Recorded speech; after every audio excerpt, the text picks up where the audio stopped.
Paul is asking, he says, Hercules FX locks up when using it with interbank FX. Any idea when this will be fixed? Paul, actually, that's pretty rare. I'll have to talk with the tech support guys, but that's not a common error, but we will find out about it. Donald says, according to the weekly pattern, we broke out of the pattern last night. Should we be expecting the market to take off upwards now? I am. I am looking at the market, let me zoom in here, breaking into this resistance zone, right? Whoops, sorry. Let me bring this over. There we go. Okay, so I'm looking at the market breaking into its resistance zone, and that's this whole area right here. Once the market clears this area up at the top, well, then we're shooting for $2. So I am anticipating the market taking off to the upside. Let me bring in the weekly bar here. And you can see that we've got some weekly highs that are relatively close.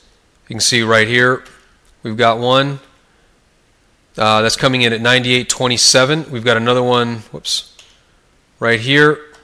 That one's coming in at 97.91, so about 50 pips to the upside. We've got to start watching out for some resistance in that zone right there.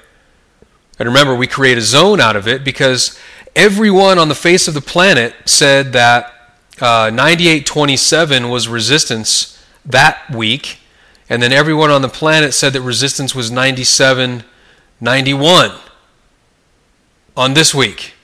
So we have to make a zone right here. If it breaks above there, then what do we see? Well, we really don't see any resistance until right there, which is 2.0027.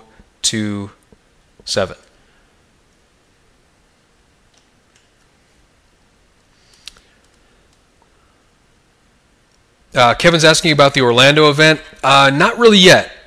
We've got, hopefully we're going to have a special surprise. I'm working on getting a guy there who's frequently on CNBC. He deals with international finance, international investments. He owns his own brokerage firm. They have, I think, about $400 million in total customer funds, which is going to be really exciting because it's going to give us the opportunity to talk to someone that can give very specific advice and recommendations because he's licensed to do that, which I'm even excited about because I'd like to hear what he has to say. So that'd be a very special treat. We're working on getting him there.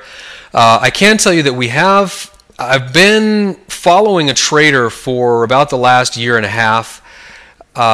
He's a solid guy. We have very similar trading styles. He was educated by professionals, not quite in the same way I was, but nonetheless by professionals. I've been watching his track record to make sure he wasn't a fly-by-night kind of guy. He is definitely going to be there. So he's going to be talking about some really exciting stuff. He's got some tools for everybody to use, as well as some really good techniques and tactics, and I'm going to be milking him as much as possible. My goal is to, well, you know what, I don't want to get ahead of myself. My team, in fact, Marty, just got done talking with him yesterday, and I haven't talked to Marty yet, so I don't want to get ahead of myself, Kevin, but definitely there will be more details coming out in the next few weeks.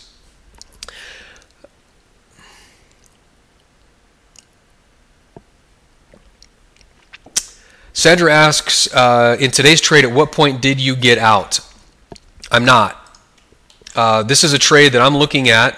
Whoops, wrong window again. This is a trade that I'm looking at to challenge these two highs. I want to see the market. I think the market's going to get up into resistance. So what I'm going to do is watch how the market reacts in this area. And this is one of the things that you've got to understand about being an advanced trader. When you start to get more and more advanced, you're not looking for a single price anymore. What you start looking for is, well, what is the market going to do? So, you know, I think it's going to get up into this area.